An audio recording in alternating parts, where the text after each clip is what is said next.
breaking down the teams you're passionate about. This is Scotty G and Friends on 97.5, the KSL Sports Zone.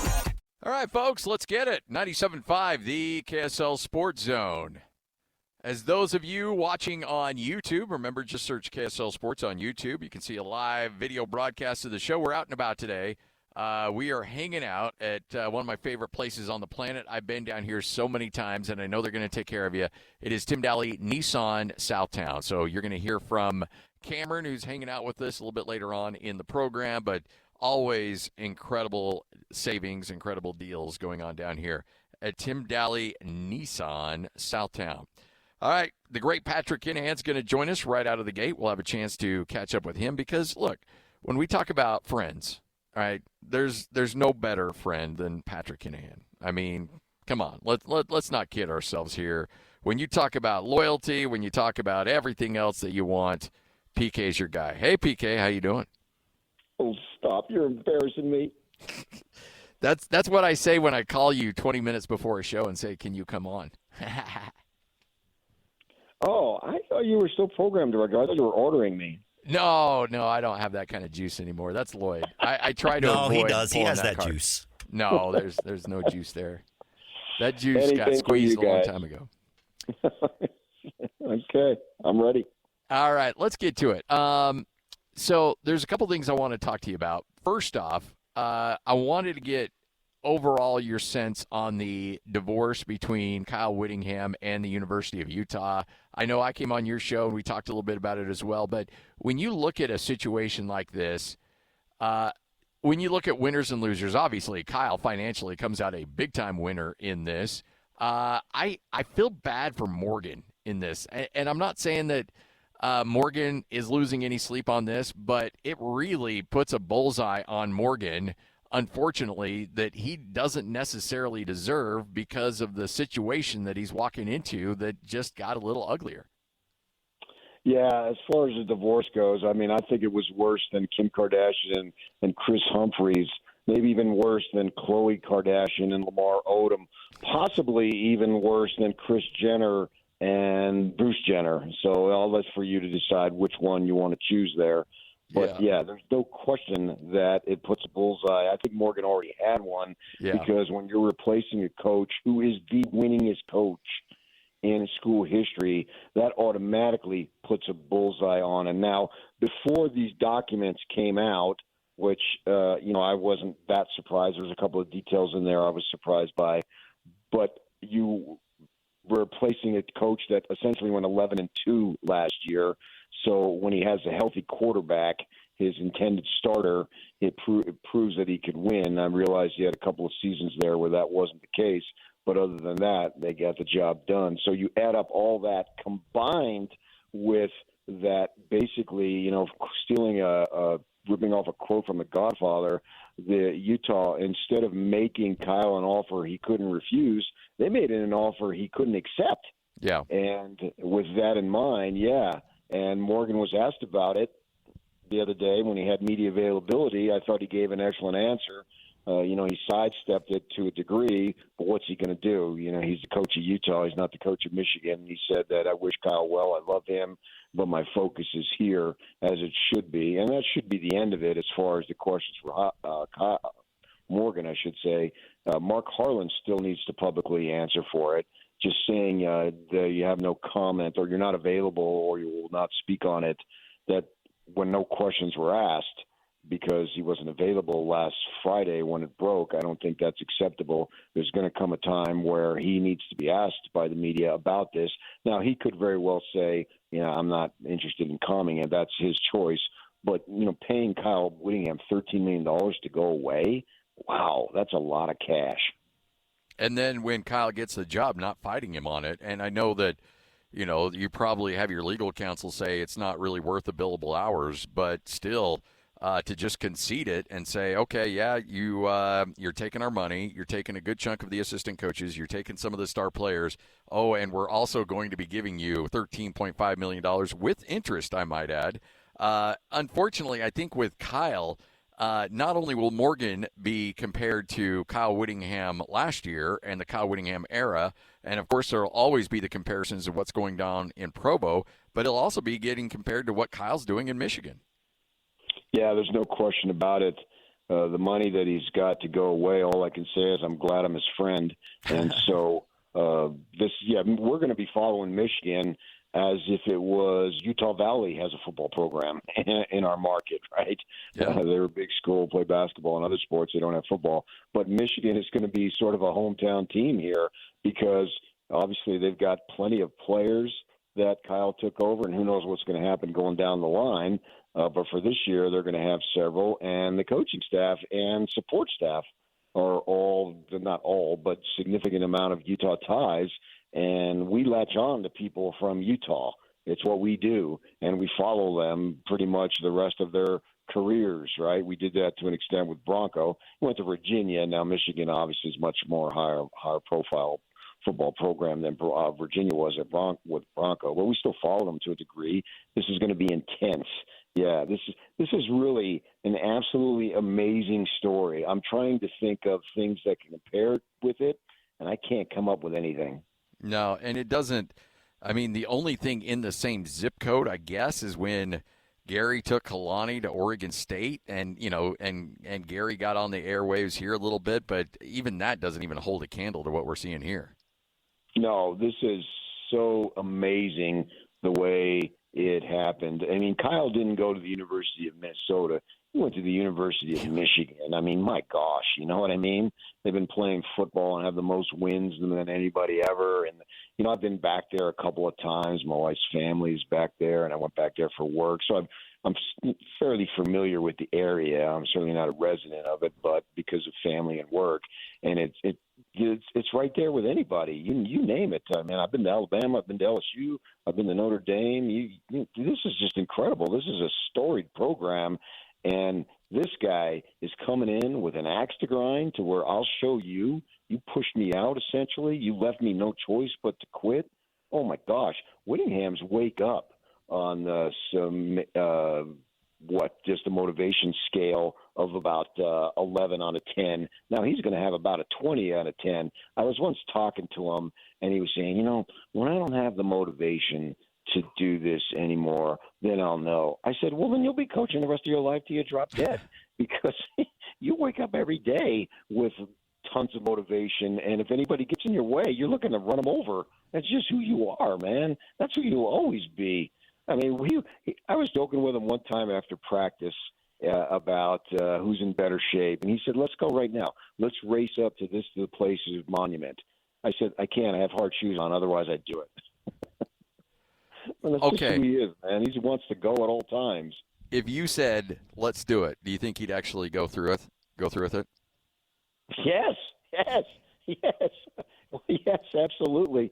I was playing golf with him one time, and it's par 5, and he's in a sand trap. He hits a drive off a sand trap, right? So I told him, I said, hey, you just got to lay up. Don't try to go for the green and get there in 2. You're not going to do it, right? Well, 5 shots later, he's still in a freaking sand trap trying to prove that he could do it. I like how you tin cupped him. That's impressive.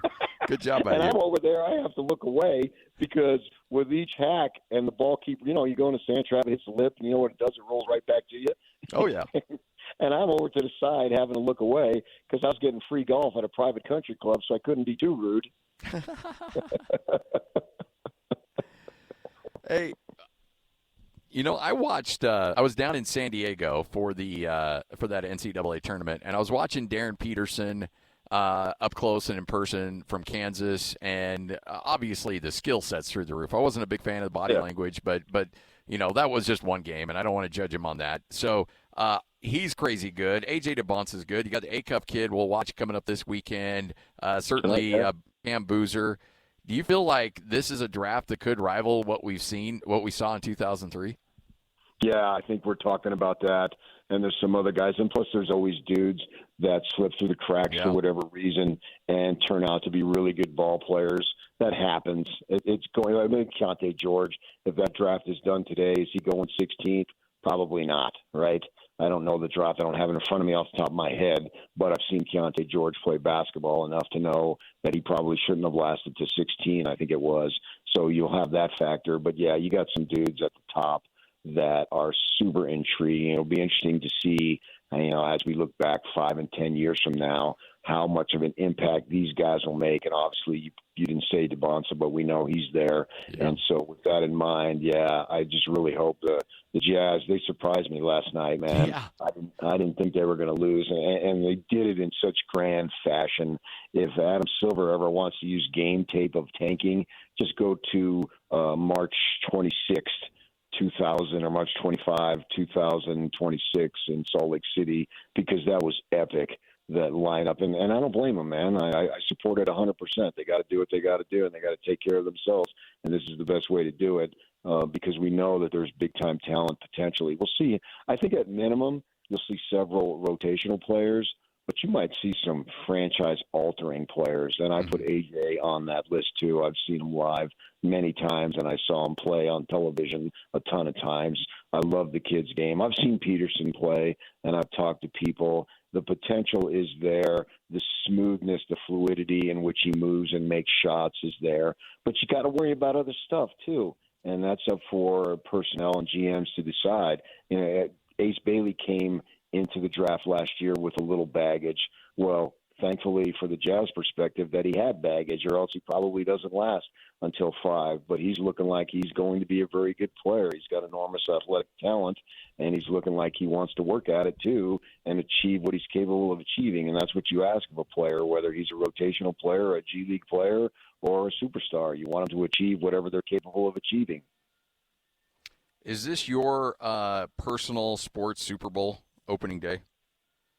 Scotty, I'm sitting here right now. I am horizontal on the couch. I got Peacock fired up, and I'm watching the Mets and the Pittsburgh Pirates. Paul Skeens got chased in the first inning, recognized as the best pitcher in the National League, if not the best pitcher, because O'Neill Cruz in center field didn't know how to play the sun and let a ball drop, and also comes running in on the line drive with the bases loaded that goes to the wall. Thanks a lot, O'Neill Cruz. So they're forced to take out Paul Skeens in the first inning because of this time of year, guys aren't prepared to throw 45 pitches in one inning.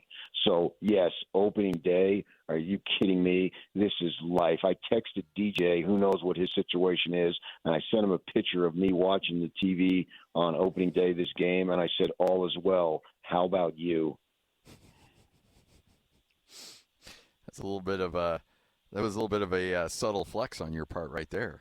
Not really. I mean, you take things negatively that comes out of my mouth. You've been doing that for 20 years. I'm used to it. Actually, it was so positive. I wanted to know, how is my dear friend doing in his time of need?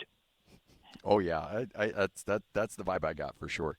And I want to add one other thing. Brandon Lowe is the first Pittsburgh Pirates player in his debut since 2011 to hit 2 home runs. Woo.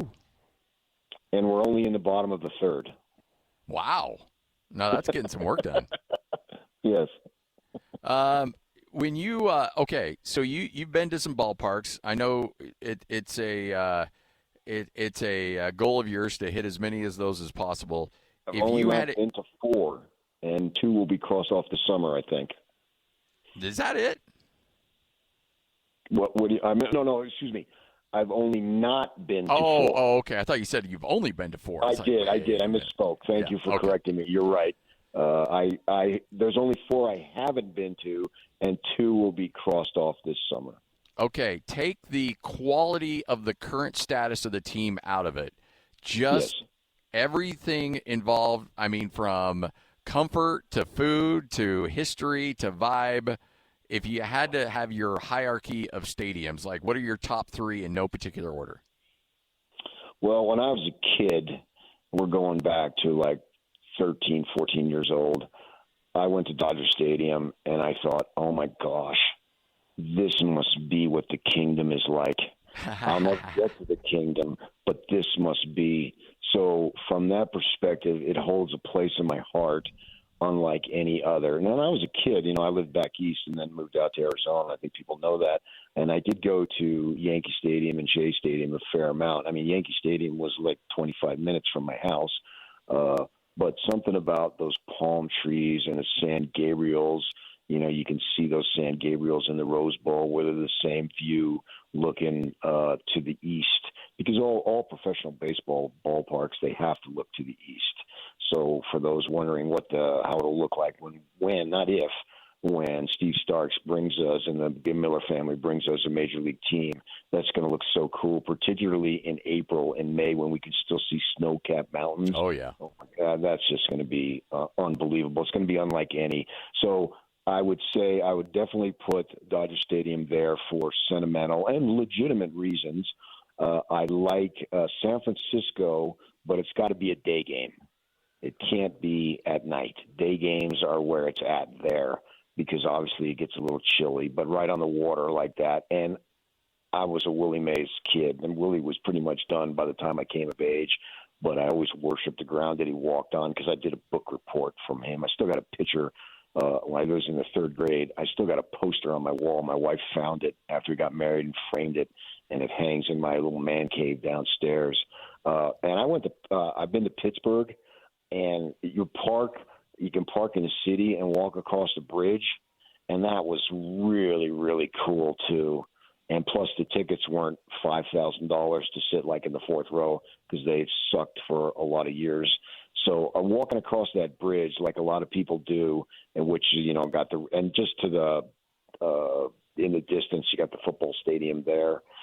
They don't really share a parking lot, but they're close enough. Basically, you can walk one to the other. So I like that one. Atlanta, I went to the ballpark in the suburbs now, and they call the area the Battery. Wow, that was incredible. You talk about an entertainment district and draws people to it. I went to a game there. The game started around 3, so it ended around 6-ish. And all the people that were, it was a Saturday, all the people that were there, they had bands. It was so big, the Battery, that they had like areas where they had 3 different bands playing different styles of music. And just walking around was super cool. So I really enjoyed that. And then I also like Philadelphia Phillies ballpark just because that was a home area, and I like people who are aggressive and sarcastic. I know that I have not been to the new Braves Park, but I know that Steve Starks and the Big League Utah spent a lot of time down there. And, yes, when they get the team, I know that that's a big inspiration point for what they want to build out there in the Power District.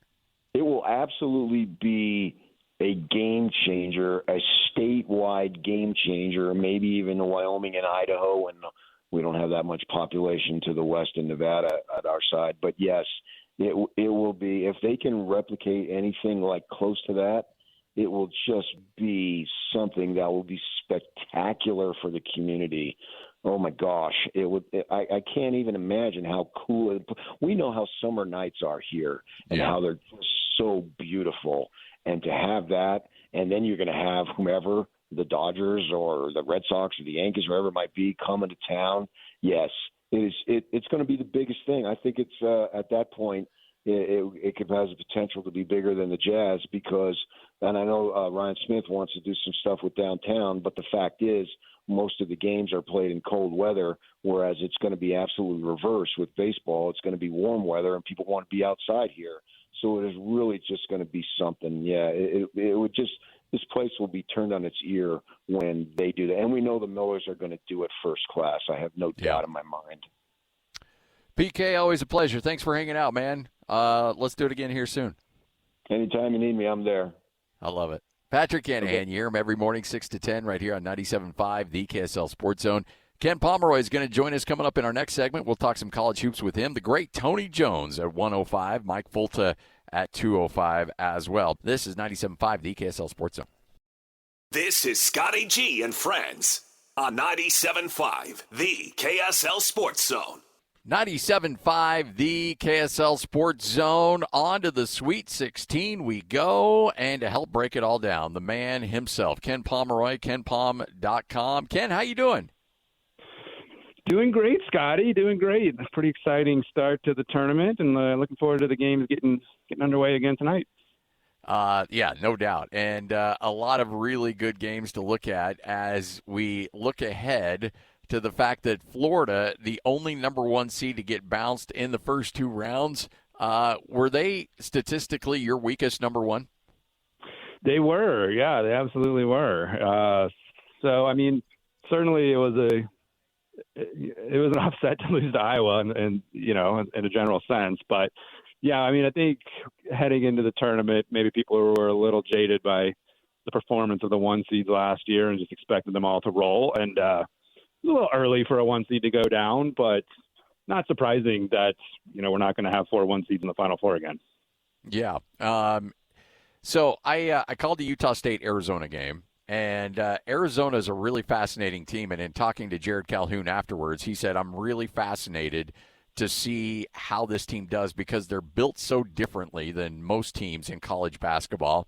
And they're not necessarily the anti-Ken Pom team. It's just that they don't shoot a lot of threes. They do like to attack the rim and get to the free throw line, so they do that extremely well. And they'll take threes, but they'll make sure that they're good threes. They don't just shoot them in bulk just because they need to. But overall, give me your impression of what Arizona is doing based on the fact that they're just a little bit of an outsider in terms of their style of basketball. They're super fascinating. I just kind of wrote a piece on my Substack about 3-point rate, and basically the teams that have advanced to the Sweet 16 collectively have taken about 40% of their shots from three, which is right around the national average. And then the whole day's 40% was a pretty significant achievement. But yeah, now it's pretty average, and obviously that mark's brought down by Arizona, who shoots only about 27% of their shots from three, which is the third fewest of any Division I team and the fewest of any team that has advanced. So yeah, I mean, you kind of nailed it in terms of they can take threes, but they basically have like two guys on the team that you would consider shooters. Braden Burries and Anthony Del Orso, and Del Orso comes off the bench. So it's a team that does like to get to the rim, and it's just further proof that there is not one way to succeed in this sport. If you have the personnel, you can succeed by doing what Arizona does, which is attack the rim, get to the free throw line, and get a whole bunch of offensive rebounds when you're missing. And if you do that, you're going to be successful the vast majority of the time, as Arizona has proved. So, yeah, I mean, I'm really intrigued by this matchup with Arkansas, just because Arkansas's interior defense is so bad, Scotty. Like, they are 275th in the country in 2-point percentage defense. I mean, they just got shredded by High Point, who featured a 5'10" point guard who couldn't shoot, and that kid was getting to the rim all the time. It's like, how is this possible? So we'll see how things go tonight, but that would seem to be a pretty bad matchup for Arkansas. Now, Arkansas has a great offense, so it still could end up being an interesting game, but it's really hard for me to see how Arizona won't be able to get to the Elite Eight here. You've had conversations with Jared Calhoun. Obviously, I got to know him as well pretty closely over the last 2 years at Utah State. With what he's built, and look, we never really had a conversation without him bringing up your name or the net. And it was funny because I actually used you as a way to get to know him a little bit better, because he's like, Ken Pom. I'm like, well, Ken Pom comes on my show, and he was immediately impressed by that. So I want to thank you for laying the groundwork of a relationship with Jared Calhoun. But with what he's built at Utah State and what's available for him at Cincinnati, do you anticipate the Bearcats turning things around pretty quickly there? You would think so. I mean, it is tricky when you step it up a notch. We've obviously seen mixed success from this recent run of Aggie coaches that have gone on to other things. I mean, Ryan Odom has turned out to be a superstar, but obviously Danny Sprinkle has not yet. Yeah, fair. And Craig Smith had his issues at Utah. I thought he was, it was a really tough spot for him to be in. But anyway, the point is, all those guys are, I think, really good basketball coaches. But, when you step up into the Big 12, it's it's just more difficult. I mean, you're gonna you have to have the resources to put together a team that can compete with Arizona and Kansas and Houston, and that is extremely difficult. So, I mean, I certainly think Cincinnati did the right thing and made a great hire. The question really is, because Wes Miller was a guy who, when he got hired, people thought, hey, this is the next, next superstar in the coaching profession. And he did fine, but honestly, like, you flip a win or two this year and he's probably like a surefire guy to return, but it didn't work out. And so it's a tough job is all I'm saying. I'm happy for Jared Calhoun. He gets to go back home basically, but yeah, it's going to be a challenge for sure. So, the interesting thing about Utah State, Jared Calhoun in his press conference said, hey, Utah State was a great job. And I know, look, he's trying to soften the blow and every coach is going to say some things, but I know Jared well enough that there's always a little bit of truth. He's really transparent.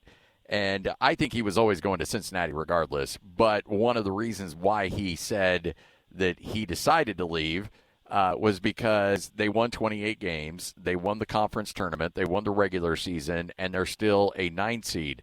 You came on before the tournament, and at that point, Utah State, I want to say, was, 30-31 in your rankings. Now, with their win and then a fairly close game against Arizona, they're at 27th. But where they were at but to start the season, did they warrant a higher seed than what they got?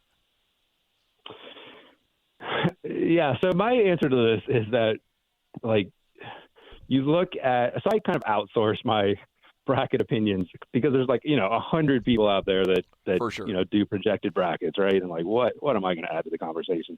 I can tell you who's good, but the seeding and all that, it's like that's kind of been figured out by all these people. And so, going into the tournament or before Selection Sunday, when you looked at what these people were forecasting, it was like almost everybody had Utah State as an 8 or a 9. There might have been like a small handful of people who had them as a 7. So based on the way things are done currently, they got what they deserved.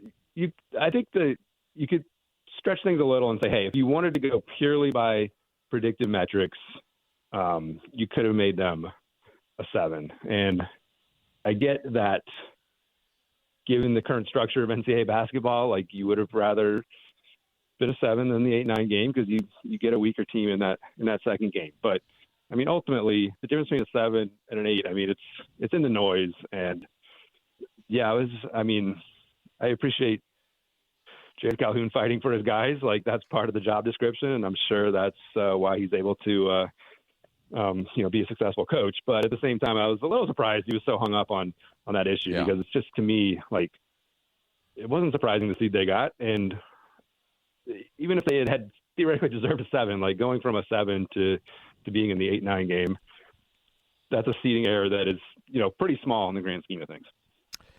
Yeah, the High Point coach who said, I think it was the Miami of Ohio coach that went on the tangent, nobody's playing us. The High Point coach jumped in on that as well. But is it really, if you are a head coach of a Power 5 team, is it really in your best interest to play High Point or Utah State or Miami of Ohio? Yeah, exactly. That's what I keep thinking too. So yeah, the High Point coach, Flynn Clayman, at some point he'll probably get a high major job.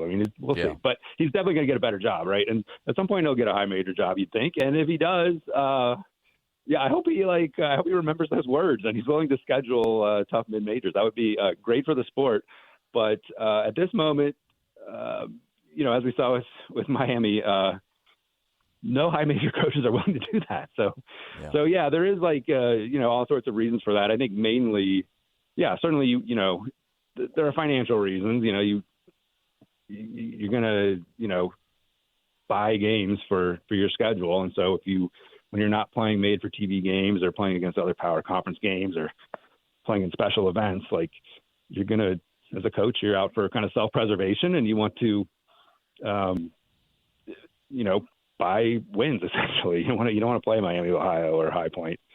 So it's unfortunate. It's an unfortunate reality of college hoops right now. I don't know how we solve that. I know the game would be better if those teams were allowed or given opportunities to play better teams. But at this point, I mean, the thing with Miami, Ohio was really they didn't – it's not that they couldn't play power conference teams, but they weren't even playing like – I mean, you can probably go out and find teams in the 50 to 100 range that aren't power conference teams, and they didn't really seem to pursue those opportunities. So – There's a lot to unpack there. There's certainly some truth in what those coaches are complaining about, but there's some other things going on as well. So, who surprised you more in those first two games, Texas or Iowa? Well, I guess I would go with Iowa. I mean, I do feel like their win was more impressive than anything Texas has done. I mean, obviously a lot of people felt like Florida was a Final Four team. And so to pull off that win was pretty impressive. I mean, the thing is, coming into the tournament, Iowa had not beaten a top 50 team away from home. And, they've done that twice in the tournament, both in beating Clemson and Florida. So, in that sense, I think you have to give the nod to Iowa. Certainly, Texas's run has been impressive, but beating NC State in the first four was not shocking, and then beating BYU was really not shocking. Certainly an upset, but not a major upset given the circumstances. And then beating Gonzaga, I mean, they were a team as well that had to deal with a fairly serious midseason injury like BYU did, and so Texas's run is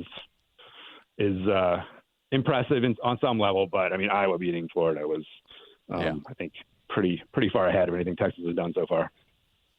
Ken Pomeroy joining us, 97.5, the KSL Sports Zone. KenPom.com is the website. I'm a huge fan of it. I'm there all the time.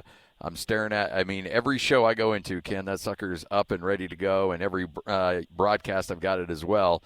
So can't thank you enough for all your help, all your support, and hopping on with us. Enjoy the rest of the tournament. Maybe we'll catch up with you before the Final Four. Okay. Sounds great, Scotty. Thanks for having me on. You got it. KenPom.com is where you need to go to. The great Ken Pomeroy right here on 97.5, the KSL Sports Zone. All right, coming up next, what you may have missed. And then we've got a busy final 2 hours of the show as we will continue to wrap our arms around college hoops and the NBA. In fact, we'll touch on all of that with Tony Jones, who will join us at 1:05. We'll talk some hockey with Mike Folta coming up at 2:05. This is 97.5, the KSL Sports Zone.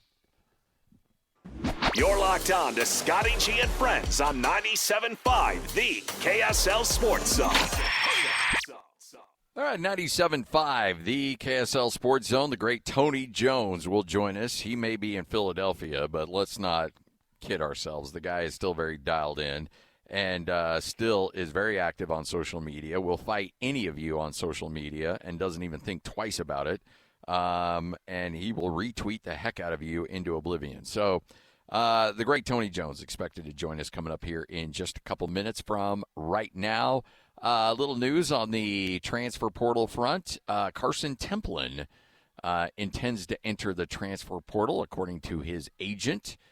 6'9", 230-pound junior has got another year of eligibility and was the Mountain West Conference Sixth Man of the Year. I will say this. The transfer portal used to be a point of no return for players. Now that is not necessarily the case. A guy can go into the transfer portal and certainly come back, and we've seen it time and time again. Now, look, I'm not saying Aggie fans don't freak out about this. I'm just saying it is not a closure. It is a process. And frankly, you should absolutely do this. If you've got a kid or you are a kid that has a coaching turnover, or even if you don't have a coaching turnover, frankly, if you want to do things legally, you go in the transfer portal, you take some trips, you see what else is out there. It also gives you a little leverage with your current school to try to up your money. This is how it works in the big boy world. And we talk about this all the time. You know, college is preparing you for life. And this is the same if you're an accountant and you've had some great billing and now a firm across the street wants to woo you, and you go out to dinner with them and you go on their trips and you eat their great dinners, and then you decide whether or not you want to move over there or not. But you certainly tell your current employee, like, hey, look, these guys are coming at me. This is their number. You're going to match it. I want to stay. I'd like to stay, but you're going to have to come up with the money because I'm not going to leave me and my family short on what is a very limited potential income making time. All right, joining us now, he is the great Tony Jones. He's a guy that's making all kinds of money, transfer portal or no, for the Athletic. TJ, how you doing, man? You realize I live out. You do realize I live east now, right? Are you saying the cost of living has increased a bit since moving out there? I'm just gonna say I'm just gonna say this. The 3,500 square foot house that I had in West Jordan, Utah, cost the same as my 945 square foot apartment in Philadelphia, Pennsylvania. Oh man! Now me and the wife, we're looking for houses after after I wrap up with the season. But I'm just saying that there's a slight difference in cost of living. Yeah. What's the suburb situation out there? Can you get a decent house out there? Yeah, there are actually decent houses out there. You know, $500,000-$600,000. You know, it's so essentially a 1 year salary from the Athletic for you, right? It's not a one. I'm going to be working until I'm 75. Hey, you got plenty of runway to have me on the show whenever you want. I love it. I love it, man. All right, so you know what? The Jazz took it to another level last night. When you get blown out at home by a team that lost 16 in a row, I applaud that lack of effort. That was impressive by the Jazz. It was their best performance of the season. I didn't think they could pull it off. But it was their best performance of the season. You know, I kept checking in. I actually watched some of this game. I covered the Sixers and the Bulls last night, and the Bulls are awful. I'm sorry, but just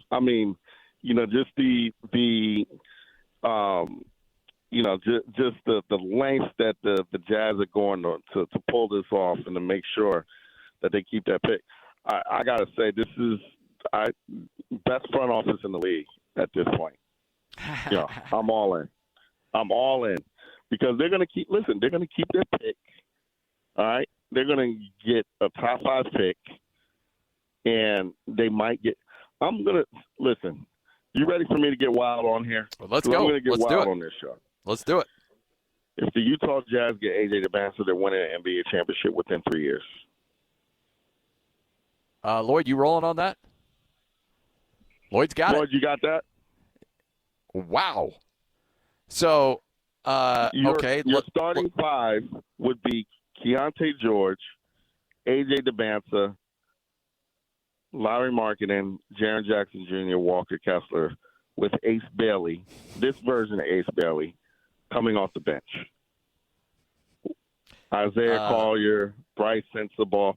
They're going to be stunningly deep, stunningly athletic, big across one of the best front courts in the league, one of the best shooting teams in the league. And they're going to have, basically new age Tracy McGrady as their shooting guard. You're that big on AJ? Oh, my God, yes. Yeah. I was in San Diego calling the Utah State game, and I sneaked over to the arena a little early so I could watch Darren Peterson from Kansas. And, I mean, obviously the skill set is just ridiculous. It was the first time I'd watched him live and in person. And so, I was keeping track of body language and all that other intangible stuff that us old dudes think that we know something about, which we really don't. And so I came away super impressed, but still I'd take AJ every day of the week and twice on Sundays over him. The one thing I would caution about Darren Peterson is that he's clearly not healthy and he's clearly not 100%. So I would caution anybody who's judging Darren Peterson on what they see right now. The lower body stuff is clearly taking some of his burst away. Go look at his high school tape as opposed to looking at and then go look at his Kansas tape. You're going to see a clear difference in athleticism, burst off the dribble, lift at the rim, et cetera, et cetera. And, I actually think it's pretty impressive that he's been able to do pretty much all of what he did this year just based on skill level without the athleticism that he had in high school.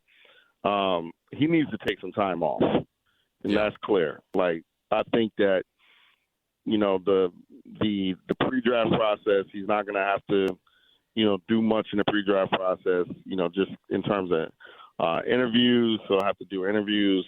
He'll have to provide his medicals. But I don't expect him to play a game of 5-on-5 until Summer League. So, I think that time off is going to do him good. But still, I think he and AJ are 1A and 1B for me, or 101A or whatever you want to call it. You can't go wrong in those first two picks. Cam Boozer for me is third, but he's not the same level of prospect for me that AJ and Darren Peterson are. But this is out of all of the drafts that I've evaluated, this is probably the best draft I've seen since 2003. That was the number I was going to bring up, the infamous 03 draft. If there's a Darko in this draft, who is it? I don't know. That's the thing. I don't know that there's a Darko in this draft. I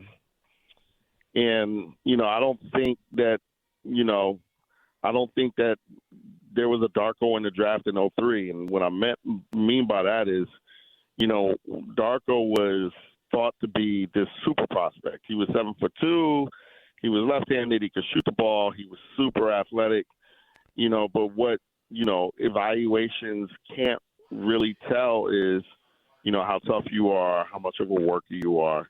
All of that stuff that Darko just basically didn't have. So there's going to be somebody in this draft that we're going to be like, oh my God, he's so much better than we thought going in. And then there's going to be somebody in this draft that doesn't measure up. So, I think, if you look at somebody like Nate Ament from Tennessee, he's somebody that has a volatile floor and ceiling. Like, he has a really, really high ceiling, but he has a really low floor as well. So you're going to have to be, really sure before you draft him. But on the other hand, I think Cameron Boozer is one of the safest picks I've seen in years. That guy's going to average 20 points and 10 rebounds a game in the NBA for 10 years. And he's going to be plug and play. But he's just the third best prospect in the draft. So this draft is unique because I think, you look at a lot of the prospects and, you say, okay, this guy's like the 15th best prospect in this draft. But if you measured him up against other drafts, he'd probably be the 5th best prospect in another draft. So, it's a draft where I think, all the way down to the 20s and 30s, you're going to be able to find quality talent. What's your take on Acuff? I think he's I think Twitter is wilding out over their praise and their lavish of him. And, this is what I think of Darius Acuff. I think he's got a chance to be an all-star. I think he's going to have a chance to make all-NBA teams. I think he's the worst defender individually in the country. And, people are, tripping all over themselves. We've never seen this before.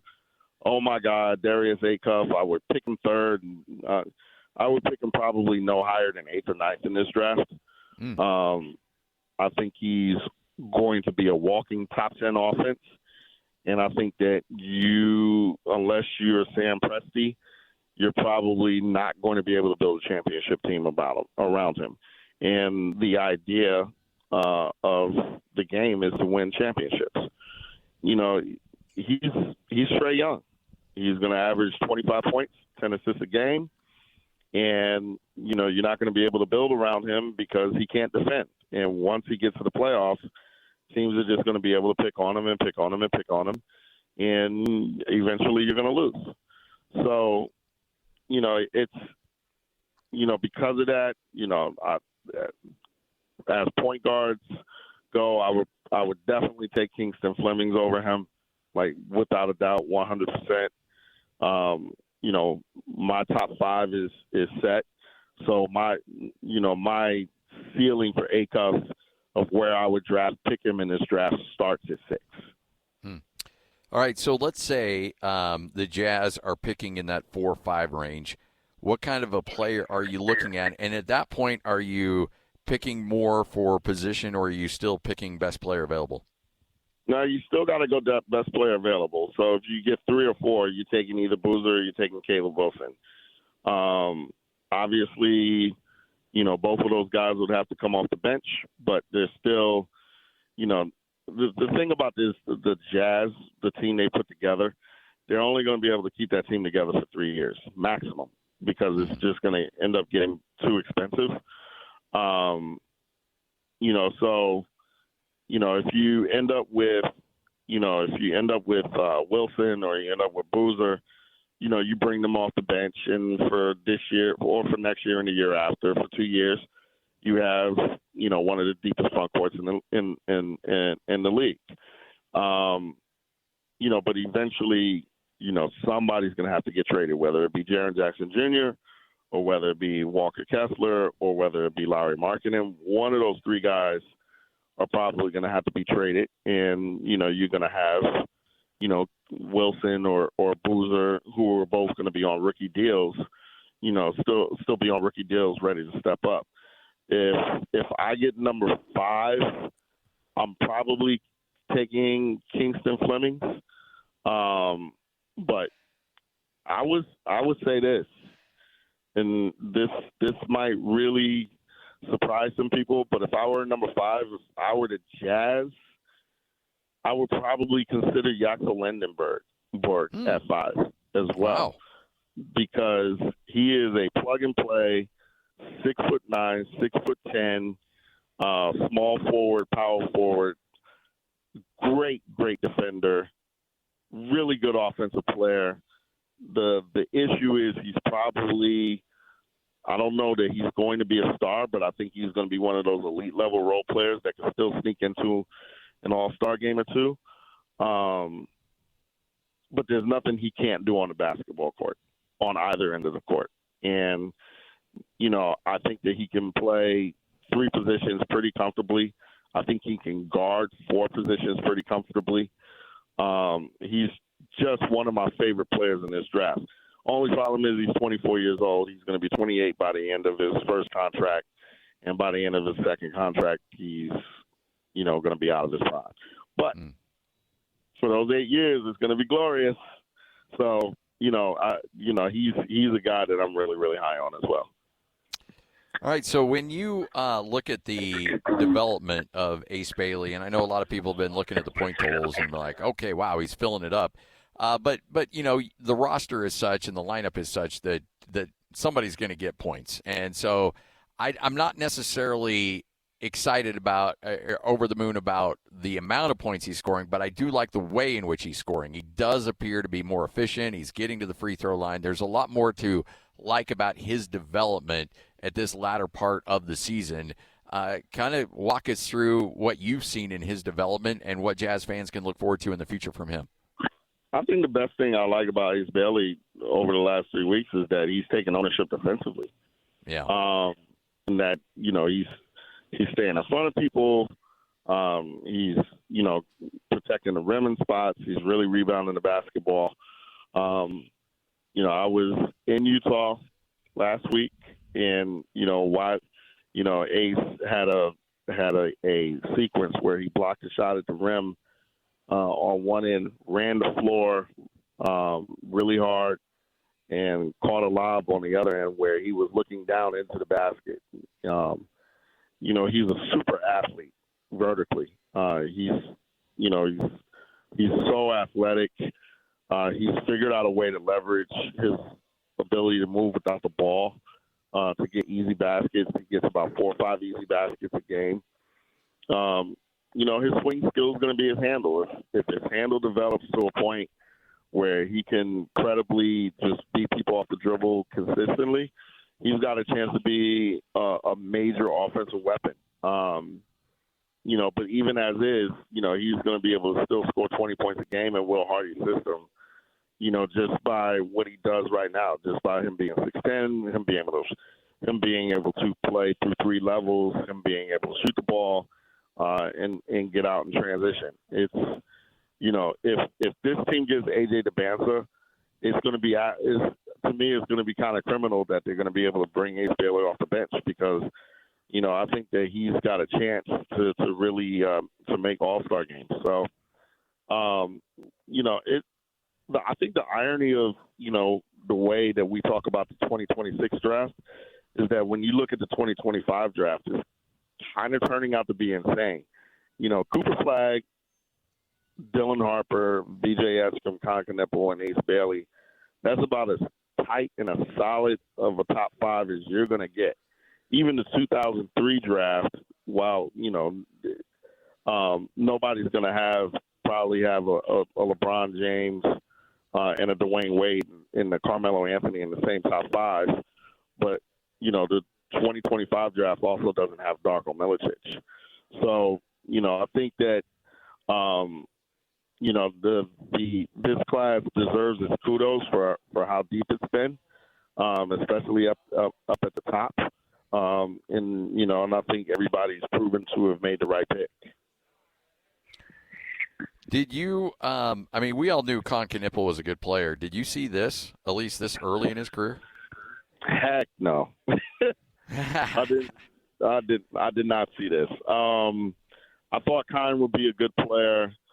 One of the things I'm actually proud of in my evaluation of him is that, I said this on Twitter a lot last year, I thought he was the best 2-foot best prospect I've seen playing off of 2 feet since Jalen Brunson, in terms of, playing off of 2 feet in the lane, balance, things like that.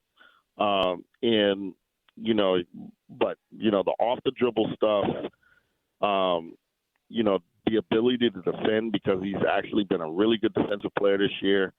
Just all of that stuff. I didn't really see that. I think he and Cooper Flagg and VJ Eskam have just been on another level. All 3 of those guys have flashed, superstar ability. And, I think that Charlotte really got it right with Khan. And, I know that if the Jazz were picking number 3, Khan would have been very highly in that conversation as well. And he was Khan was highly in the conversation with Philadelphia as well. It's just that VJ Eskam blew everybody away with his in the interview process. He blew the Sixers away, he blew the Hornets away, and he blew the Jazz away. If whoever got the number 3 pick, I kind of believe that VJ Eskam would have been the number 3 pick. Interesting. Tony Jones joining us right here on 97.5, the KSL Sports Zone. So what's Adam Silver says tanking is going to stop. Full stop. So what great plans does Adam Silver have to shut down tanking? Your guess is as good as mine, but I'm very interested to see what he can do to stop it. It's interesting. I'm doing the anonymous player poll that The Athletic does every year. And one of, not to break any news, but one of the questions that we have is, how much of a problem is tanking? Is it a big problem, little problem, or zero problem at all? And I've interviewed about 9 players, and 8 of them have said there's no problem at all. One of them has said it's a moderate problem. Nobody said it's a major problem. So clearly among players, or at least the players that I've talked to, tanking hasn't been looked at as a huge issue. And I don't think that it's a huge issue at all. I think that, there's been some strong reaction for sure. But, it'll be interesting to see what, some of the proposed changes are.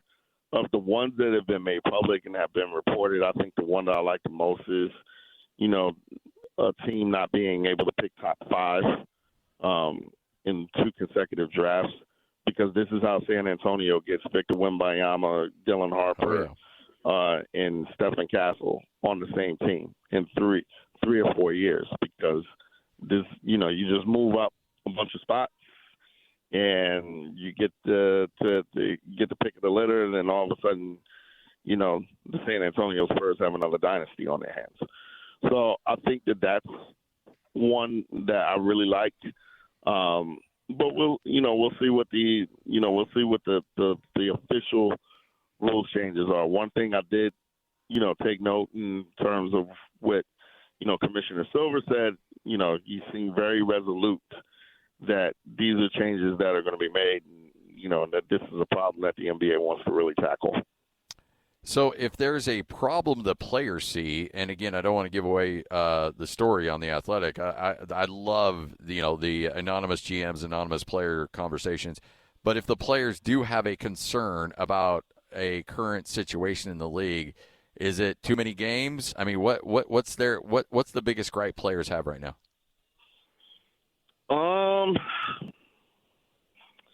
It's a good question. I think the biggest gripe of the players I've talked to is that a lot of them just don't like the coaches that they used to play for. So that's you'll see that, but that's been a pretty good. I think that there's some integrity questions in the poll, not to give a lot away. I think that's sparked some real interest, but I think that with with in terms of the league, players just want to play, and they want to get paid, and I think that things that affect them money wise, I think that they're going to tend to have the strongest reaction towards.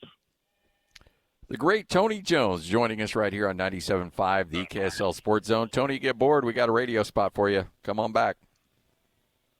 Listen, man, don't tempt me with a good time. Yeah. You get that 3,500 square foot house back. Come on. It's all good. Just think. Let's go. The 3,500 square foot house is now a 900 square foot box. Yeah. You're the best, Tony. We'll talk to you soon. No problem. Appreciate you. There he is, Tony Jones from The Athletic right here on 97.5, the KSL Sports Zone in Philadelphia. Should be here in Utah, but, look, it's okay. Right here on the Zone. It's time to saddle up and talk about the winners and the losers. This is the good, the bad, and the ugly.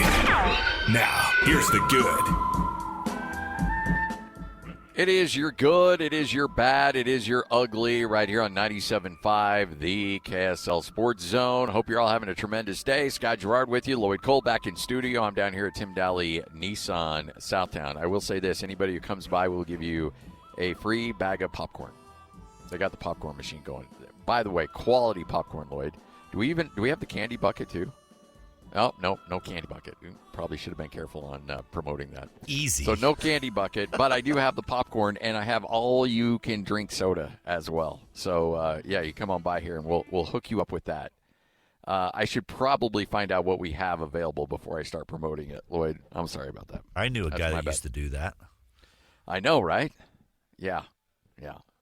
Back in the day. All right, so let's get to it. Brian Hodgson, the new head coach at Providence. And look, he was at South Florida. I called a game down there at South Florida. His South Florida squad actually beat Utah State fairly easily earlier in the year. Great environment, great setup, and Utah State lost that game. And South Florida went on to have a great year, which has allowed Brian Hodgson to turn that into a head coaching job at Providence. a lot of questions about recruiting. Brian Hodgson says, you know what? You don't need to question my recruiting because, well, frankly, I've got evidence I can get it done.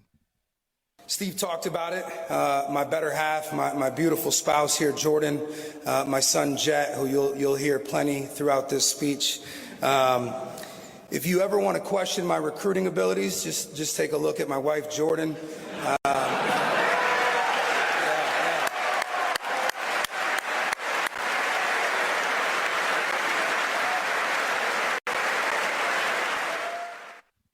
You know, okay, so the man does have a point, and the reason I bring that up is his wife is attractive, yes, but I would say the number comparison between Brian Hodgson and his wife, the discrepancy is pretty significant. And look, I'm not one to pass judgment on the looks of anybody. Obviously, I look like the business end of a gorilla, so I mean, I'm not going to jump into this, but I do feel capable of saying that, you know, Hodgson and his wife, I don't know, Lloyd, what do you think about a 4 or 5 number discrepancy there between those two? There's out-kicking. We always talk about out-kicking coverage, and yes, he is.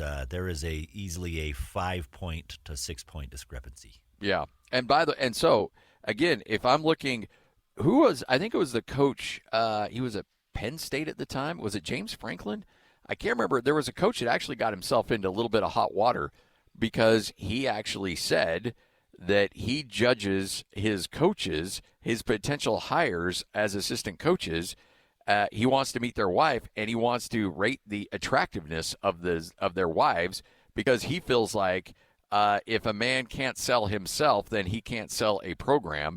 And so if his wife is unattractive, then he must not be a very good recruiter, and hence he does not want him recruiting for the university that he is working for. So, again, misogynist, yes. Politically correct, no. But there's a lot of coaches who swear by that. And I heard from coaches out there that would not say that publicly, but immediately were saying the same thing. Saying, hey, yes. It makes some sense. I mean, if you can recruit your wife, recruit a player the way you're able to recruit your wife, you might be cooking. Yeah, because you might have something. Yeah, look, when you're recruiting a player, you're selling your university, you're selling your style of basketball. You're saying, essentially, I'm going to make you a winner. And so when you recruit a significant other, you're saying, hey, look, you know what? I may not look great, but I'm going to be the head coach of Providence. We're going to be multimillionaires, and you're never going to want for anything. I'm a winner. And so, you know what? And so far, he's proven himself to be correct there. All right. We better stop before either one of us get in trouble, Lloyd. Yeah, I feel like we are headed down that way. I know, right? There's your good. Let's get to the bad. Bad. It is your good. It is your bad. You're ugly. All right, so it seems like it wasn't that long ago, but it actually has been about 15 years since the NFL got itself in a big mess when the officials essentially had a strike, and the NFL brought in essentially scabs, brought in replacement officials, and all hell broke loose. It was bad. It was bad football. There were bad mistakes made. Some of these guys, they were bringing off high school fields in Texas to officiate NFL games. And the speed and the size of the game, I mean, look, officials screw up all the time, but if you bring in people that aren't used to that level of speed and athleticism, yeah, good luck. We might be on that path again because the NFL and the NFL Referees Association have broke off talks earlier this week, unable to make progress towards a new collective bargaining agreement. Talks were scheduled for today and tomorrow as well. Those are not going to happen, and that bargaining agreement will end on May 31st. Now, this isn't a big surprise, and I've been told by enough people in business, deals don't get done until deals have to get done. And so this isn't going to be an issue until mid to late May when everybody realizes, oh, yeah, we better get this thing done. So I wouldn't pull the panic button yet, but I do think the Referees Association is looking at this and saying, hey, remember how bad that went for you last time? Yeah, they have some leverage. Could very happen again. I feel like they have some leverage. Oh, they absolutely do. I mean, this goes down to, we've talked about it with we brought it up several times with what kind of the Jazz did with their tanking and who got upset the gamblers. If you start having referees making mistakes with games that cost gamblers money, guess what? You're gonna have people extremely grumpy with the NFL. I love that you brought up the gambling angle on that too, because you're spot on that. Yeah, I mean, you get all of a sudden you get a PI that's late that costs changes the what the spread is on the game, and I'm telling you, the NFL does not want that, and I think very much so, more than ever probably right now. I think the referees probably have the edge here. All right, so if you've read the story, great. If you know the number, Lloyd, great. But I'm going to just ask you to guess. And again, I know I'm putting you in a bad spot here if you don't know the number. But if I were to ask you now, NFL officials are not full-time employees. All right, so they're essentially W-9 guys, contracted guys, and so they get paid per game. What would you guess is the average NFL officials not take home pay, but essentially their earnings, not per game on a season? Man, I feel like it's got to be, let's just say $100,000. I don't know, but I'm just guessing $100,000. $350,000. Wow, I shorted that. The average NFL official made that, and that's part of a multi-pronged compensation structure. It includes game fees, bonuses, meeting fees, preparation fees, and other benefits. NFL is also, in the new deal, has offered a 10% increase in game fees and a 30% increase for the group that ends up working the Super Bowl. But they also want some improved officiating performances, redirecting annual bonus money towards high-performing official, increasing the probationary period for new officials, which apparently stands at 3 years. So, look, they want them to earn it. They're willing to up the pay. I think the NFL Referees Association wants more money, and they want probably a little less accountability, because that's what you're going to do. But this will get done. I do think the NFL referees actually have more leverage than they've ever had before. I think most people are out there thinking to themselves, well, it's an official. Go get another one. Yeah. When you start really screwing up games, hey, bring in some Pac-12 refs. See how they do. Bring in the old Pac-12 crew who messed up plenty of games. Yep. Go see how that works. That would be just perfect. That would be exactly what the NFL could use because, those dudes running the old Pac-12 games, they were darn near perfect all the time. No issues whatsoever. All right, 97.5, the KSL Sports Zone. Coming up next, we continue to get you ready for, we got a little NHL hockey to talk about. Also coming up in the 2 o'clock hour, we'll continue to talk Mammoth. Mike Folta will join us at 2:05. It's all right here on 97.5, the KSL Sports Zone. Believe it or not, this guy actually has friends. Nice. This is Scotty G and Friends on 97.5, the KSL Sports Zone. All right, down the stretch we come during the NHL season as the Utah Mammoth doing their best to make sure that they lock up a spot in the upcoming playoffs. Joining us now, he is the radio voice of the Utah Mammoth. The games that you hear right here on 97.5, the KSL Sports Zone. Mike Folta, kind enough to join us. Mike, how are you? I'm good. A happy MLB opening day. Boy, that just kind of snuck up on us, didn't it? I get kind of jealous this time of year. Like, for a few glorious weeks, the NBA and the NHL, we kind of had the sports calendar to ourselves, right? We share it with March Madness a little bit, but for the most part, it's just us. Now the MLB comes in and all the baseball people come crawling out of the woodworks. And I love baseball. I'm a baseball guy, played it growing up, but just professionally, it's like, oh man, it was nice to have the spotlight here. But the NHL spotlight's only going to get brighter. We're coming down the final stretch here. Big one against Alex Ovechkin and the Capitals tonight. So you have the greatest goal scorer in hockey history coming into the Delta Center for what could be and what I think a lot of people think very well will be his last trip to the Delta Center and to Utah if he does retire next season. Do you get the sense that that's going to be the case? It's hard for me to say being outside the Capitals org and outside that room. But the crazy thing is he's 40 years old. He's still leading the Caps in goals, and in scoring.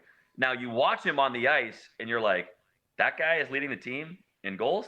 He doesn't skate a lot. He doesn't move around a lot. And still he is able to score goals and produce. It is a marvel of nature.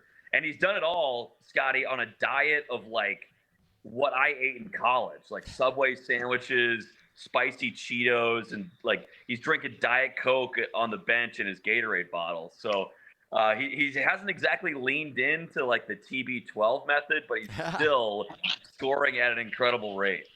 He's not going 75 hard, that's for sure. No, he's not. But like I remember we went to Washington last year, and I remember thinking, this is last season, and I remember thinking like, gosh, he did not do anything, and the guy somehow still had 3 assists. Like I'm like, how is that possible? He had a 3-point night. I barely saw him move. He didn't take one face off in the defensive zone, and yet he still led everybody on the ice in scoring. All right, so for those of us that are really trying to immerse ourselves in the game and not just appreciate the current status of the game, but the history of the game, with what we saw the other night from Connor McDavid, is that a guy that if he stays on the trajectory he's at now, which I'm sure he will, and let's say he picks up a trophy or two along the way, will he be in the same breath as Wayne Gretzky and Mario when it's all said and done? Well, you threw in a little line there that is what everybody is wondering. Can he get that little trophy?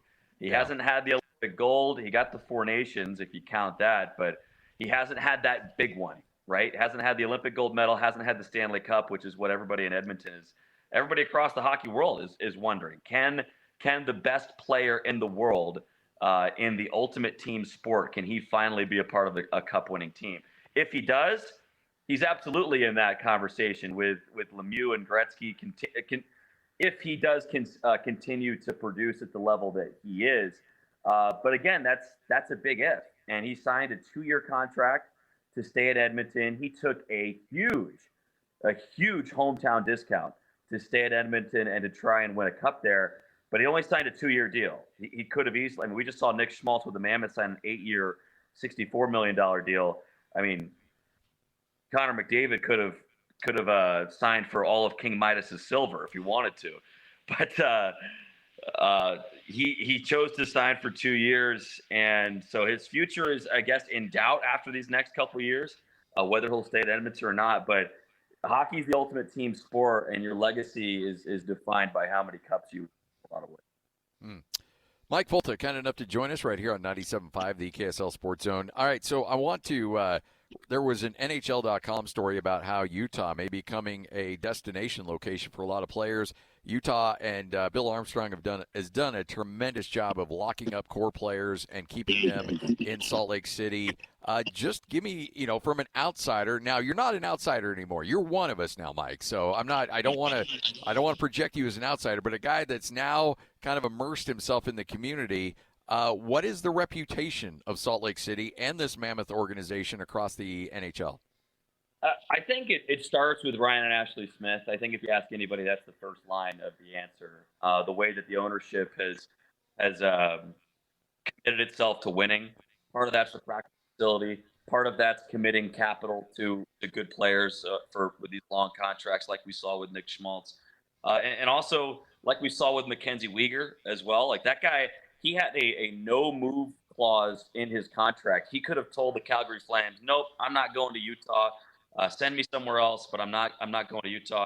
He had that right in his contract, and he waived that right in order to play here for the Mammoths. So I think the commitment to winning is first and foremost. And we've seen Ryan Smith send the jet to go pick up players and stuff like that. And anytime you ask players, because they've all been asked about it multiple times at this point, how do you like Utah, all that stuff. And I think the first thing that pretty much everybody says, if it's not Ryan and Ashley Smith, is the welcome party back in April of 2024 when the team finally or first came from Arizona to Utah. There was that big welcome party, and the players got off the plane, and they're greeted by hundreds of youth hockey players and families here in Utah. I think that moment was kind of a tentpole moment for these guys in transitioning to their new digs here in Utah. And Scotty, the team's winning.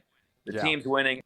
It's an exciting team to play for right now. Like, you can't attract guys to every location in the NHL like you can to New York and LA and things like that. But if you're winning, it's a whole heck of a lot easier. And the palm trees seem to grow a little bit taller when you are winning, as opposed to when you're trying to rebuild.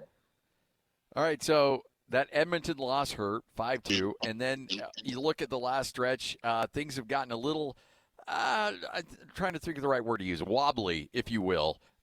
Is there a concern level from you about the current status of this team trying to play its best hockey going into the playoffs?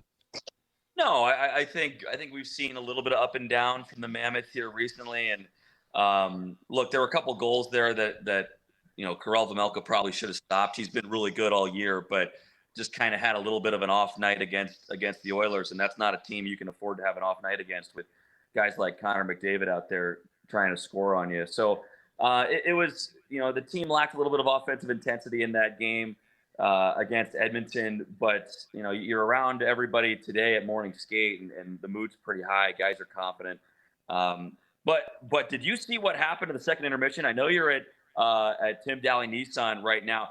Tell the folks at Tim Daly Nissan to stay far away from sponsoring the intermission shoot the puck contest, because the poor guys over at Ken Garf had to fork over a brand new Honda Ridgeline. Wow, because the guy knocked it through, huh? What's that? He knocked it through.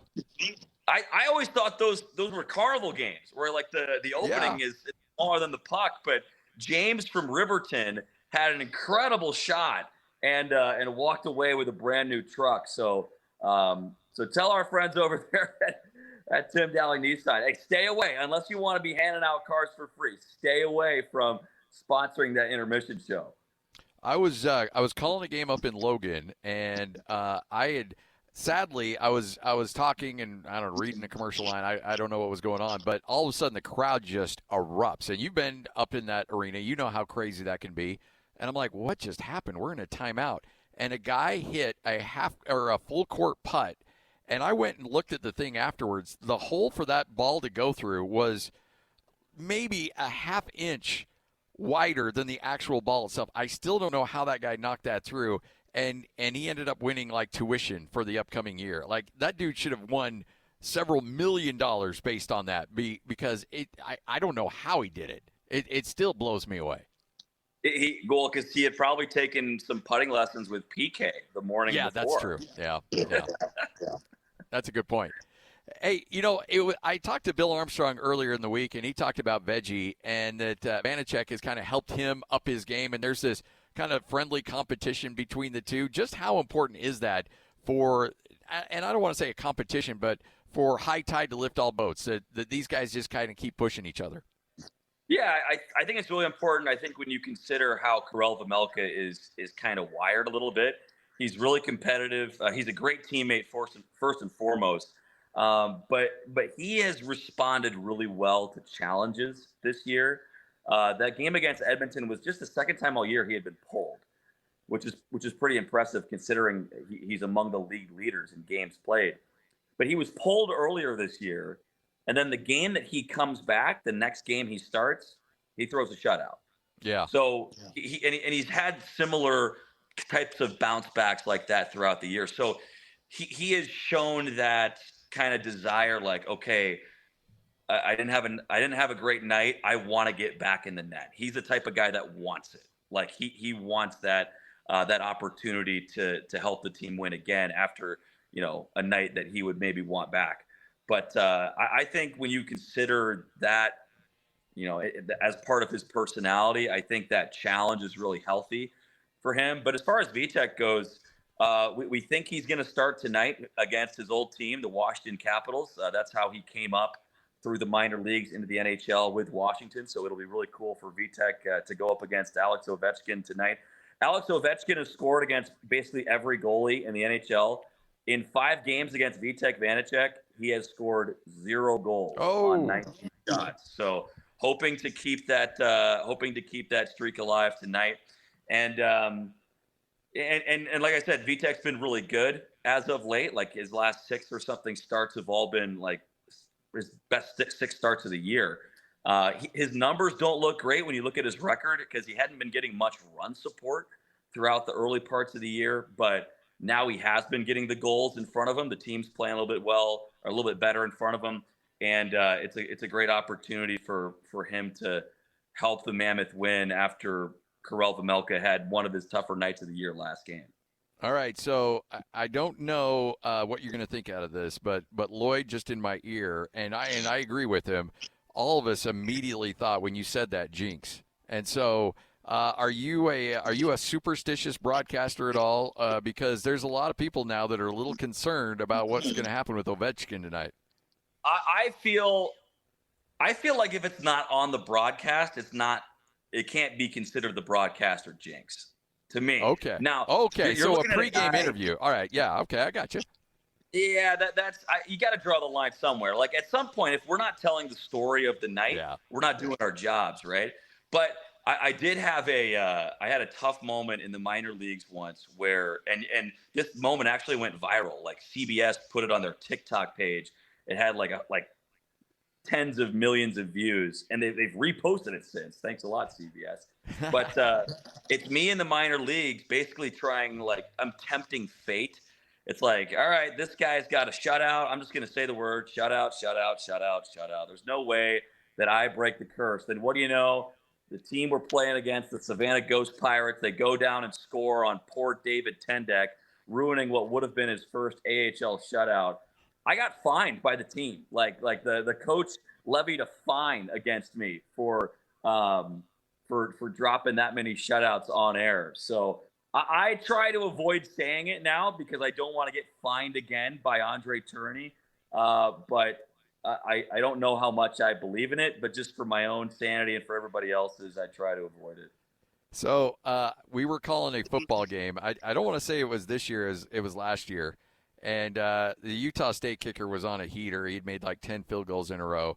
It was in the fourth quarter, big field goal, and I'm lining up the kick, and my color analyst, Kevin White, one of the best dudes on the planet, goes, do you know he's 10-0 over his last, he's made his last 10 field goals in a row. And I stopped calling, like, in the middle of them, like, oh, Kevin, what have you just done? And that's how I led into it, because he said that, and I just immediately go, oh, no, Kevin, you just didn't do that. I think kicks in football are a little different because there's like this collective pause, right? Free throws are the same way. There's this collective, like, deep breath that we all take. Whereas maybe in baseball or in hockey, if you say the word shutout, like, there's a lot more continuous action, I feel like. A kicker, though, like, come on, we literally invented icing the kicker. Like, that's a football thing, right? I mean, you're icing the kicker in a way. Come on, Kevin. Hey, so all right, so you were with is it the Rockford Ice Hogs? Yes, that's right. And so you just that's the team you were with, and then you mentioned another team that just had a funky mascot. Is this like common for the most bizarre nicknames to be at that level of hockey? Oh yeah, so in the ECHL, you get some really good ones. We were in the South Division, and we had the Greenville Swamp Rabbits. Nice. We had the Savannah Ghost Pirates. We had the Orlando Solar Bears. Their mascot was a polar bear with a hockey stick and sunglasses. Like, just incredible, incredible branding. There was the Jacksonville. They used to be called like the Jacksonville Lizard Kings. That was like their original team. There was another team in Greenville that was the Greenville Growl. Like, their team name was the Growl, but it had like 4 R's in it. So it was like onomatopoeia basically. But yeah, you get some pretty wacky names in the minors. It's the same thing in baseball, right? But hockey joins the fun with the creative nicknames. All right, give me your keys. What do you need to see tonight from the Mammoth against the Capitals? Well, it's a big, heavy team, the Washington Capitals, and so Utah's going to have to really be urgent about getting to the dangerous scoring areas in the offensive zone. They didn't have that urgency and that intensity offensively against the Oilers. They were actually pretty good against McDavid. Yeah, he scored 2 goals, but one of them was an empty netter, and they never really kind of let him take over the game, but they lacked the offensive bite that we've seen from them in the past. So attacking quickly and intensely in the offensive zone is going to be key. Special teams is going to be big. Last time these two teams met, 4 of the 5 goals were scored on the power play. So win the special teams battle. And we're going to see Daniil Boot in the lineup tonight. He's a former first-round pick of the Coyotes. He had been down in the AHL with the Tucson Roadrunners. It's not a crazy nickname, but maybe like a 5 out of 10. Solid. And he's going to be on a line with Dylan Gunther and Logan Cooley tonight. So a big opportunity for the young Russian. It'll be fun to see how he does playing with a couple young superstars. All right, so I'm not there yet, but I want you to know that I am studying every aspect of this game. I'm learning everything I can about hockey. I want to be as educated as I possibly can so that there will come a day where you and Adrian will say, hey, would you like to make a guest appearance on Mammoth Daily? I'm not there yet, but I'm just saying that's one of my bucket lists, to be able to make just a random appearance on Mammoth Daily. Don't beg, Scotty. It's unbecoming. Come on. We just had Dave Joseph on, the PA announcer for the Utah Mammoth. Great conversation with him on our show today. But all right, Scotty, fine. You wore me down. We'll get you on the list. No. Look, I have to earn it. I'm not. I'm there. Yes. Is there begging going on? Yes, that is true. But I do want some level of earning ability to be able to go there and say, okay, yeah, you know what? I can talk with 2 of the best hockey voices in the market right now, because I've known Adrian forever. He's such a good dude, and fired up for what you guys do on a daily basis. You guys are killing it, and you're killing it with the play-by-play. Can't thank you enough for hopping on with us. Thanks, Scotty. And again, tell those folks over at Tim Daly Nissan, stay away from the intermission sponsors, because people are winning these cars left and right. Done and done. Talk to you soon, Mike. See you, Scotty. He is the radio voice of the Utah Mammoth, Mike Folta, 97.5, the KSL Sports Zone. You're locked on to Scotty G and Friends on 97.5, the KSL Sports Zone. 97.5, the KSL Sports Zone, 2:34 on a Thursday afternoon. Back with you coming up tomorrow on a Friday. JJ and Alex kicking things off at 3 o'clock this afternoon. Fired up for our next guest, Eric Jacobsen, who played football up at the University of Utah, former coach at Ridgeline, and has been serving as the president of the board of directors for the Utah chapter of the National Football Foundation. Is going to join us coming up here in just a moment. So fired up to chat with him. Big banquet a couple nights ago for the National Football Foundation, something that Kevin White, my color analyst for Utah State football games and former Aggie quarterback, got kind of introduced me to a few years ago. And they do some remarkable work in the state of Utah and across the country. The National Football Foundation, in a day and age where everybody wants to take shots at football for whatever reason, to really showcase the ability of some of these athletes and the remarkable accomplishments of some of these football players, needs to be absolutely the credit needs to be given to the amount of work that goes into really celebrate the game of football. So Eric's going to join us coming up here in a moment. We'll chat with him. Some and I would say a little bit of breaking news via the old Twitter machine. It does look like there might be 1, if not 2 players already in the transfer portal for Utah State. Of course, their coach, Jared Calhoun, on his way to Cincinnati. It appears that Carson Templin will be entering the transfer portal, and there are some rumors floating around. Now, I do not have access to the portal, so I do not know if this is true or not, but there are some reports that Mason Falslev has entered the transfer portal. Now, one thing I would advise everybody, don't hit the panic button. If I were a parent of an athlete and his coach just left, I would say, yeah, you should enter the transfer portal. Go through the recruiting process. Go see what else is out there. Go see what other financial opportunities are out there. Knowing that your time to make that money, that kind of money, playing basketball at this level is severely limited. So you should always be out there trying to gain whatever leverage you can. And if you find an offer that, frankly, you just can't refuse, then, all right, you need to be prepared to take a long, hard look at it. Now, there's also some pros and cons. that will come with that. These guys have been Utah State guys for a long time. A lot of the goodwill that has been banked up in your favor probably goes away, even though everybody else in their situation would probably be doing the same if they were you. That's just the landscape of college athletics. So you just have to know that and understand that there will be some downside if you decide to go that route. But if you're looking to make deep runs into the NCAA tournament or follow a coach that you've coached with or go with a coach that you've been with before, frankly, I get it. I understand it. And I've always said this I've said this for a long time. I will never begrudge a coach for taking an opportunity that's going to be good for him and his family and his staff long term. I will never begrudge a player for entering a transfer portal and looking to benefit his life more financially and his family's life financially, because I would be a hypocrite if I threw somebody under the bus and demanded loyalty. Because let's be honest, if a coach doesn't perform or if a player doesn't perform, you've got a fan base that are going to want that player to be benched and ultimately removed from the team, and you'll have a coach that you'll want to be fired. So loyalty isn't necessarily a two-way street, because if he's not doing his job, you're probably not going to be loyal to him as a fan. And if he does his job and does it very well, he's probably not going to be loyal to you as a fan, realizing that he wants to better a situation.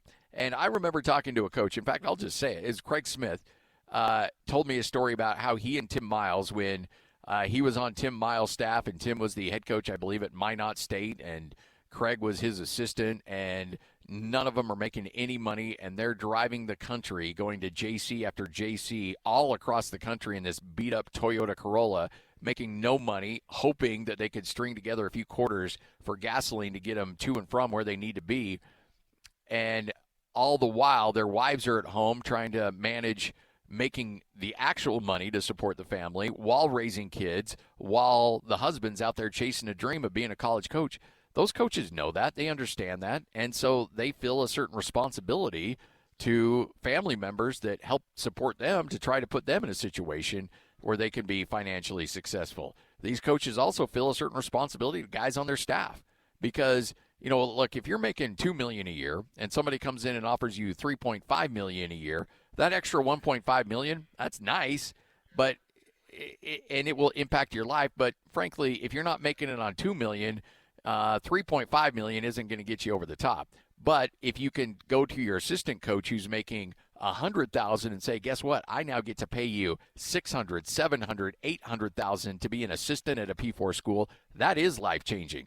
That is a moment where you can go to an assistant coach and say, thank you for getting us to where we need to be, and me personally getting my name out there so that I can get this job. I want to reward you with that kind of money. And so that goes a long, long way with these guys.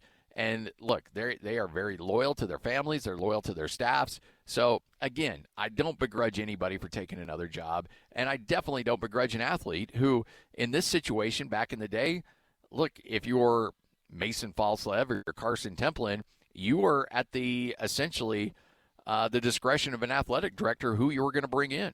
And so you had to wait and see, okay, well, they're going to bring in this coach. I hope he likes me.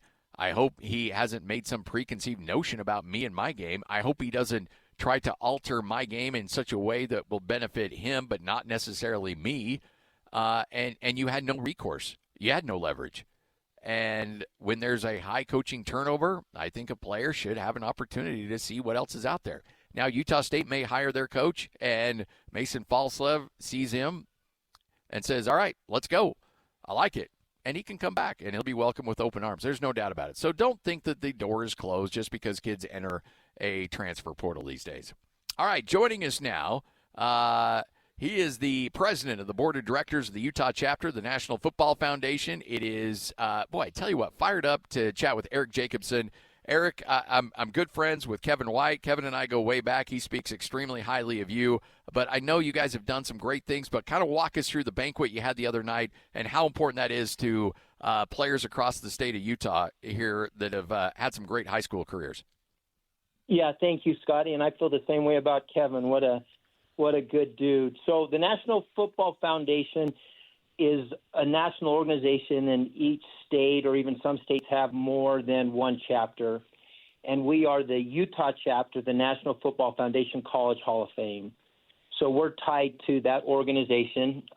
Each year, we recognize anywhere between 12 to 15 what we call scholar leader athletes, football players that they have to be first team All-State, average GPAs 3.8, 3.9 plus. But then there's also a lot of service involved. So as we go through and evaluate, we'll have 70 to 80 applications each year, senior athletes, senior football players. And of those 80, we'll pick anywhere between 12 to 15 kids based on football performance, academic performance, and then their service in their school and in the community. What are some of the benefits of being selected? Obviously, being among that level of an athlete and being able to have that success is enough on its own. But talk about what the rewards and accommodations are for these athletes. So each of these athletes is given a scholarship, a $2,000 scholarship. They're also given an awesome ring. Justin's does a ring for them. So all of the kids have a similar ring all the way back to the beginning, and in that certificate, and then they're just recognized at a banquet. And then each kid also gets a banner. So now as you go into high schools, you'll see, there's this all-state banner or the state championship banner, and then you'll have hanging also the National Football Foundation banner. And that's been really cool. And as I go around and see different high schools, they are hanging from in wherever, whether it's the trophy case or in the gym. And then we even have past recipients that didn't get banners because we've only been doing it over the last few years that have asked, hey, can you get a banner for me so that it can hang up there with the others? So they're recognized in those 4 or 5 areas, and then they're just part of a fraternity. And with the way with social media and the way that 7-on-7 and all that works today, all these kids get to know each other, and it's just another common denominator of kind of greatness and what that means. And then you have someone like we recognize Tom Homo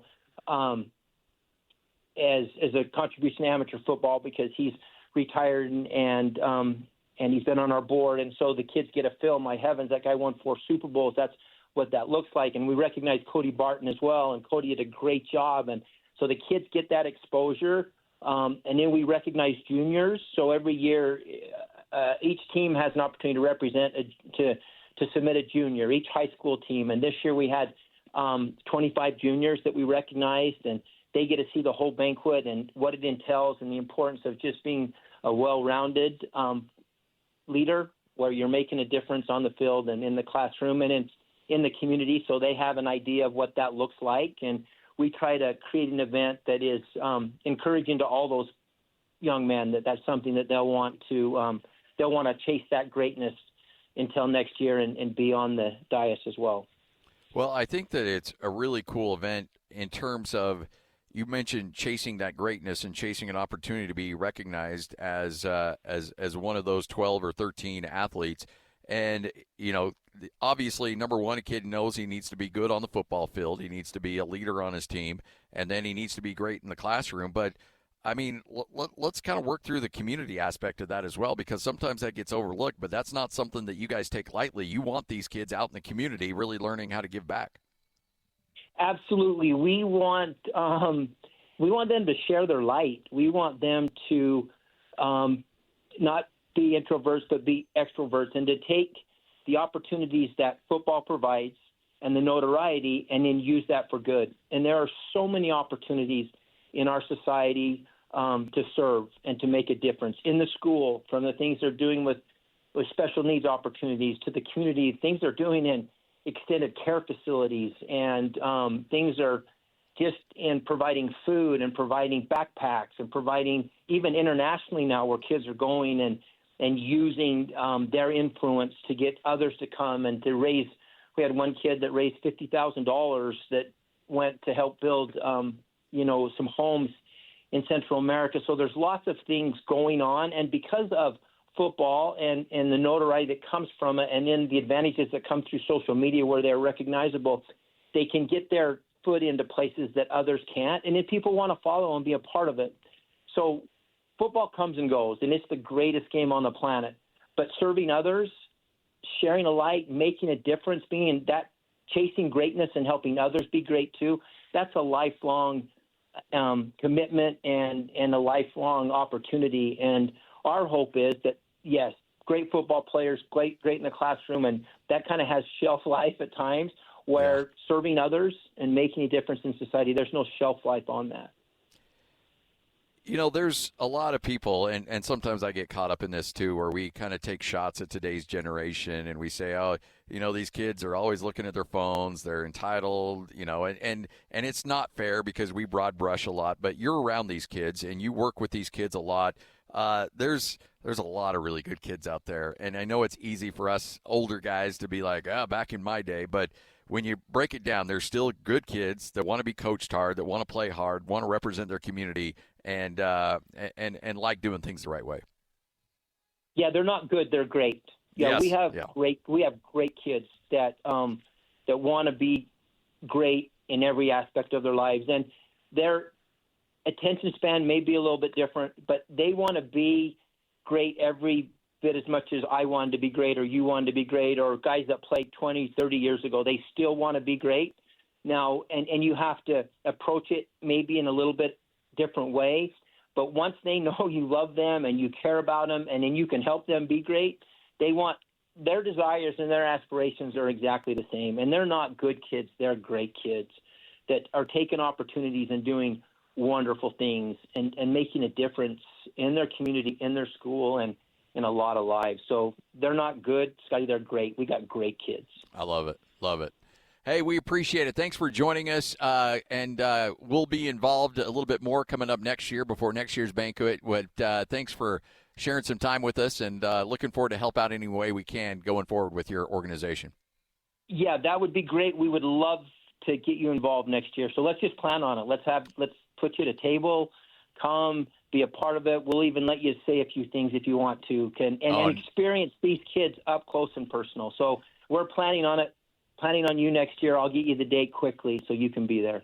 Love it. Absolutely. But nobody wants to hear from me. But I would love to be there for sure. But thanks, Eric. Thanks for your time. Okay. Appreciate your time, Scotty. Take care. You got it. Eric Jacobsen, National Football Foundation, right here on 97.5, the KSL Sports Zone. Take a quick break. Wrap up this show next, right here on The Zone.